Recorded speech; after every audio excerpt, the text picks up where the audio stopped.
Paz, Senhor, meus queridos irmãos, aqui é o irmão Bruno e estamos aqui mais uma vez para a gente aprendermos juntos, né? Nesta feita nós vamos aprender a lição de número 8 dos nossos jovens com o tema O ensino de Jesus sobre a santificação no Sermão do Monte. E eu pergunto para vocês, como você está? Você está bem? Como você está dando aula para os seus alunos, para a sua classe? Você está se sentindo motivado? Você está animado para os desafios desse 2023? Espero que sim, né? É muito bom estar com vocês aqui de novo, né? E hoje a gente vai comentar um pouquinho sobre o Sermão do Monte, né? O famoso Sermão do Monte, onde Cristo vai ensinar os discípulos muitas doutrinas, né, que vão dar prosseguimento à vida cristã. E a nossa lição, ela vai tratar sobre essa doutrina, a doutrina da santificação, tá? Meus irmãos, em Mateus, capítulo de número 5, 6 e 7, se fala sobre o Sermão do Monte, né? E nós vamos tratar aí na nossa lição, Mateus capítulo 5, do 13 ao 17, nós vamos falar sobre a doutrina da santificação. Então, nesta lição, nós vamos aprender sobre o Evangelho de Mateus, né? E é o específico momento que Jesus vem falar sobre várias doutrinas, e ele começa a conversar com os discípulos sobre as bem-aventuranças, sobre uma pessoa que fundamenta a sua vida sobre a rocha. Então Jesus vai conversar com os discípulos no monte, né? E quando ele começa a conversar com os discípulos, eles sentam para ouvir aquilo que Jesus tinha para explicar. E o Sermão do Monte, são 3 capítulos. Então nós vamos entender que não foi uma mensagem rápida, né? Por alguns dias que Jesus estava ensinando. E este Sermão do Monte, ele vai à contramão daquilo que eles aprendiam. Então o Sermão do Monte vai trabalhar na contramão da lógica. Jesus, ele vem trazer uns ensinamentos para eles que seriam mais difíceis ainda do que a lei, né? Então Jesus vai trazer uns ensinamentos para eles muito fortes, muito pesados. E eu quero perguntar para você, você está preparado para aprender sobre o Sermão do Monte? Então você vai se dedicar a ensinar aos seus jovens, a sua classe, sobre o Sermão do Monte, que nos traz verdadeiras lições espirituais. O Sermão do Monte, ele é um sermão abençoador, e hoje nós vamos trabalhar sobre o capítulo de número 5, do 13 ao 17, sobre a santificação. O primeiro tópico da nossa lição, o tópico 1, os santos são bem-aventurados, né? Os santos, eles são bem-aventurados. O primeiro subtópico, os bem-aventurados. O segundo subtópico, os santos são os sal da terra e a luz do mundo. E o terceiro subtópico, o contraste entre a justiça da tradição e a justiça do reino. Jesus começa o seu sermão com as bem-aventuranças. Por isso que eu falei que Jesus vai trabalhar na contramão da lógica. Por quê? Porque nós vamos ver aí 8 bem-aventuranças, e uma delas Jesus disse assim, bem-aventurados os que choram. Quem é que gosta de chorar? Quem é que gosta de se lamentar? Então Jesus vai falar bem-aventurados os que choram, bem-aventurados os que são perseguidos, bem-aventurados os que sofrem. Então Jesus vai à contramão de aquilo que as pessoas não querem para si, mas é o que elas acabam recebendo: sofrimento, perseguição, tristezas, angústias. Mas ela, mantendo a sua fé em Deus, ela é uma bem-aventurada. Ela, mantendo a sua fé em Cristo, ela é bem-aventurada. Olha só, bem-aventurado os pobres de espírito. Ele não está falando de uma pessoa que não tem comunhão com Deus, mas sim de uma pessoa que tem em Deus, que ele espera tudo em Deus, que ele depende de Deus para todas as coisas, ministério, família, casa, trabalho. Ele entende que tudo que ele tem e tudo que ele precisa vem de Deus. Ele é um pobre de espírito, ele busca em Deus o socorro, ele busca em Deus a ajuda. Então Jesus vem na contramão, né, dos ensinamentos dos religiosos. Ele vai ensinar sobre as bem-aventuranças. Já começa ali o capítulo de número 5 sobre as bem-aventuranças, tá? Então, santidade não está relacionado com cara feia, né? Cara de brabo, muitas das vezes. Você já viu alguma pessoa assim, né? Que a cara dela, assim, ela está sempre com aquela cara braba para mostrar que é santa, né? E isso aí não tem nada a ver com santidade a qual Cristo ensinou no Sermão do Monte. Muito pelo contrário. A Bíblia diz que um coração alegre aformoseia o rosto, tá? Então, ser, com o perdão da expressão, ser ignorante com as pessoas, não tem nada a ver com santidade. O segundo tópico, os santos são o sal da terra e a luz do mundo. Então, nós vamos entender aqui que o santo, né, o cristão que está aí em relacionamento com Deus, ele é a luz do mundo. Por quê? Ele não vive nas trevas. Então, ele é a luz do mundo, ele é uma pessoa diferente. E ele é sal, né? Alguém aqui come muito sal? Eu acredito que não, né? Por quê? Porque o sal, ele fala-nos de equilíbrio, tá? Então, você, quando vai fazer uma refeição, uma comida, aquela comida bem gostosa, você não vai colocar muito sal para que essa comida não se estrague. Mas também, se você não colocar sal, você vai notar a diferença. Então, a luz, nós somos a luz porque nós não vivemos em trevas, somos pessoas diferentes, somos como astros neste mundo e também somos pessoas equilibradas. O sal fala de equilíbrio. O contraste entre a justiça da tradição que era o que os fariseus, né, os sacerdotes ensinavam naquela época, e o contraste da justiça divina. Então, Jesus veio ensinar um contraste totalmente diferente. Por quê? Porque eles faziam as coisas, eles ensinavam, mas eles ensinavam para as pessoas, mas eles não queriam viver aquilo que eles ensinavam. Então, Jesus veio trazer um outro parâmetro. Jesus veio ensinar eles de uma forma diferente. Olha, então, se vocês falavam, não mate, não roube, então vocês vão ter que viver isso no coração de vocês. Porque eles mostravam para as pessoas, ensinavam, mas eles na prática não faziam aquilo que estavam ensinando. Então, o contraste, a justiça da tradição, né? É um contraste, eles tinham essa tradição de ensinar, mas eles não praticavam aquilo que eles ensinavam. E Jesus veio falar totalmente diferente, que era praticando que a justiça de Deus ela era expandida, ela era comunicada entre os homens. Então é ensinando e praticando, praticando e ensinando. O segundo subtópico da nossa lição, o segundo tópico diz assim: a santificação se dá por meio da prática da justiça e da solidariedade. Olha só que interessante. O primeiro subtópico, dar esmola por amor e não por ostentação. Você já viu alguém fazer isso? Naquele tempo, eles tinham o costume de dar esmolas para mostrar que eram piedosos, para mostrar que eles eram pessoas boas. Às vezes, eles defraudavam alguém, às vezes eles subtraíam de outra pessoa, e para compensar isso, o que eles faziam? Eles davam esmola. E alguns eram tão cegos espirituais que eles acreditavam que eles eram santos, que eram piedosos. Então, Jesus vem na contramão: olha, se você dá uma esmola para alguém, fica para você. Se você faz o bem para uma pessoa, fica para você. Se você ajuda um necessitado, fica para você. Por quê? Porque Deus tem o galardão para nós. Eu pergunto para você, você conhece alguém que faz isso para que as pessoas observem que ela faz? Isso aí é um erro, né, grotesco nosso, ajudar alguém e mostrar para todo mundo que nós estamos ajudando.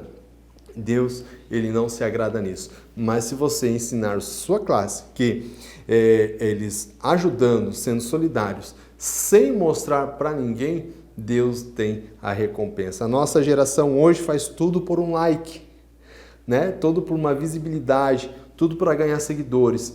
Então nós vemos pessoas ajudando o necessitado, ajudando aquele que precisa, aí batendo uma foto, mostrando, fazendo. Mas a contrapartida, Jesus ensinou no Sermão do Monte que o que a mão direita faz, a esquerda fica tranquila, não precisa saber. Não faça tocar trombeta diante das pessoas, diante de você, para mostrar que você está ajudando. Não, faça isso para a glória de Deus. O segundo ponto, orar em secreto. Jesus vai ensinar aqui no Sermão do Monte, no capítulo de número 6, sobre a oração. Por quê? A oração é algo fundamental na vida cristã. Não tem como ser santo, se santificar sem oração, tá? A oração é a chave que abre portas. A oração é o guindaste que move, né, as peças do mundo. A oração move a mão de Deus. Então, sem oração, não tem como. Os fariseus oravam para que as pessoas vissem. Os fariseus oravam para que as pessoas olhassem a piedade deles, né? Então, Jesus vai ensinar, olha, entra no teu quarto, fecha a tua porta e o teu Deus que está em secreto te ouvirá. Sabe o que é isso? Sabe o que nós aprendemos com isso?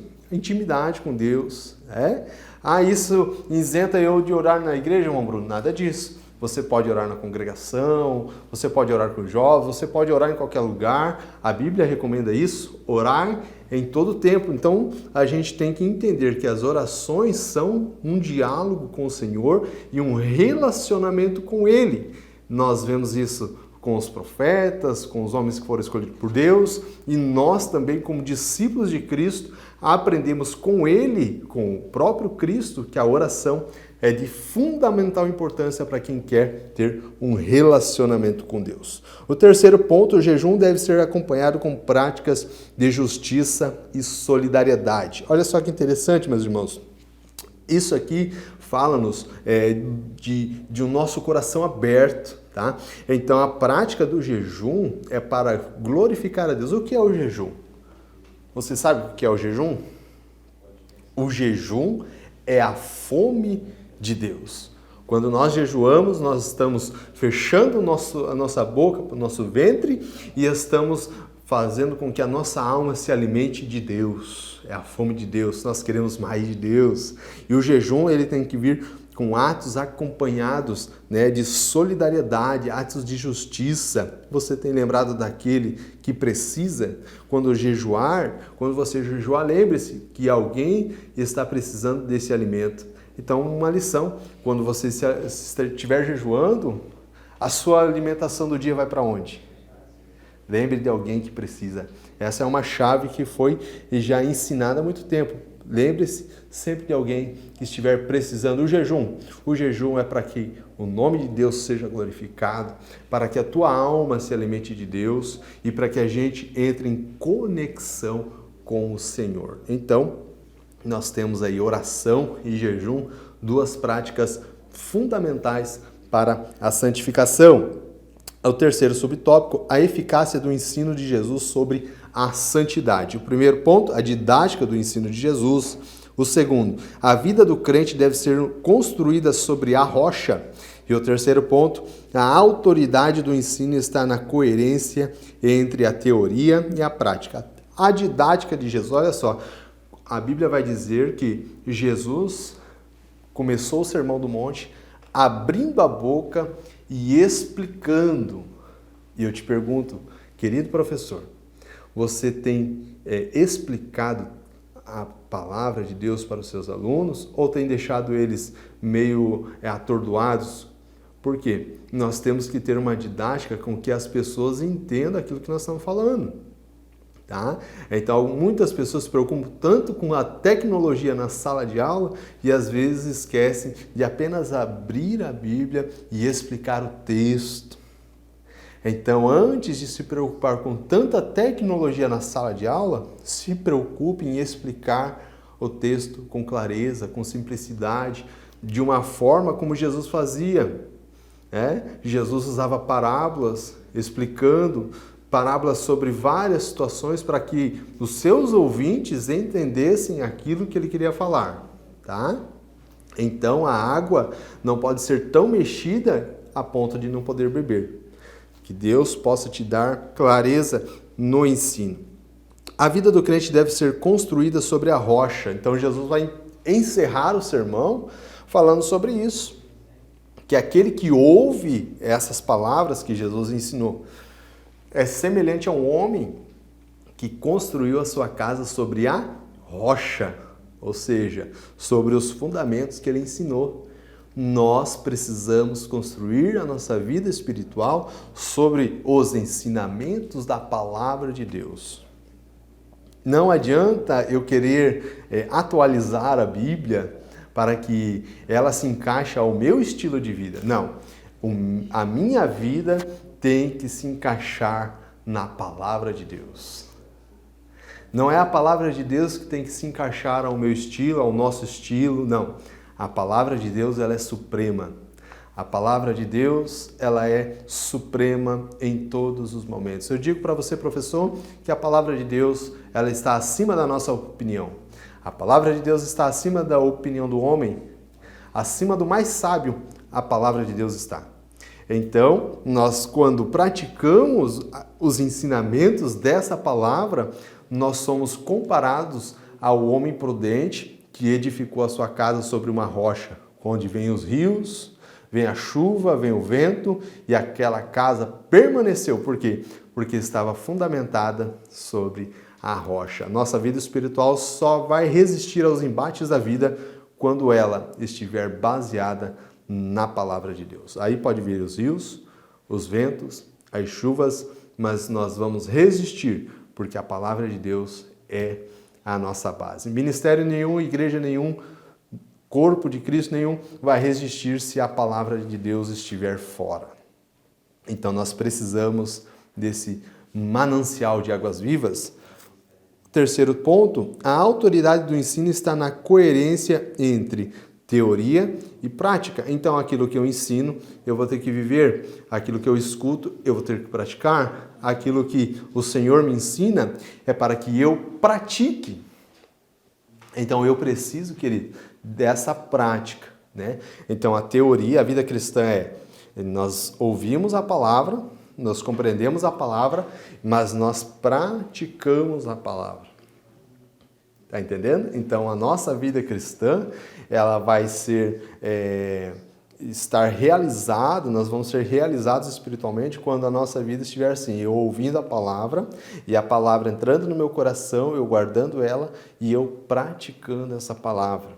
Tá? Então, a palavra de Deus, ela nos fortalece, a palavra de Deus nos ajuda, a palavra de Deus nos orienta, a palavra de Deus nos mostra o caminho. Foi isso que Jesus fez com os discípulos, mostrando para eles o caminho, mostrando para eles o caminho da felicidade. A Bíblia vai dizer assim, que há caminhos para o homem que parece ser bom, mas ao final são caminhos de morte. Mas a palavra de Deus é a direção certa para nossas vidas. Que nós possamos ouvir essa mensagem e praticá-la. Como que a gente vai vencer mês após mês? O que nós ouvimos no domingo à noite, o sermão que o nosso pastor prega, nós praticando durante a segunda, terça, quarta, quinta e assim por diante. Quando nós ouvimos a mensagem e durante a semana nós iremos praticar. Esse é um exercício diário. Então, no domingo à noite eu vou ouvir uma mensagem que o meu pastor vai pregar e na segunda-feira eu vou lembrar daquela mensagem e vou entrar por aquele caminho. Por quê? Porque eu sou servo. Você, querido ouvinte, irmão que está aí, você é servo. Você, aluno que está aí assistindo essa aula, nós somos servos de Cristo. E como servos de Cristo, nós ouvimos a sua mensagem e praticamos. Você ama essa mensagem? Você gosta dessa palavra? Eu tenho certeza que a palavra de Deus, ela alimenta a nossa alma. Então, professor, encoraje o seu aluno a ouvir a mensagem e praticá-la. Eu quero concluir essa aula com você e dizer que o caminho da santificação é o caminho que nos levará para uma vida eterna. E é um caminho de felicidade. Felicidade de que forma, Bruno? De satisfação espiritual. Vai vir os problemas, as lutas, as dificuldades, mas firmes em Deus, nós vamos prosseguindo em dia após dia, tempo após tempo, iremos vencendo na presença de Deus. Que Deus possa te abençoar.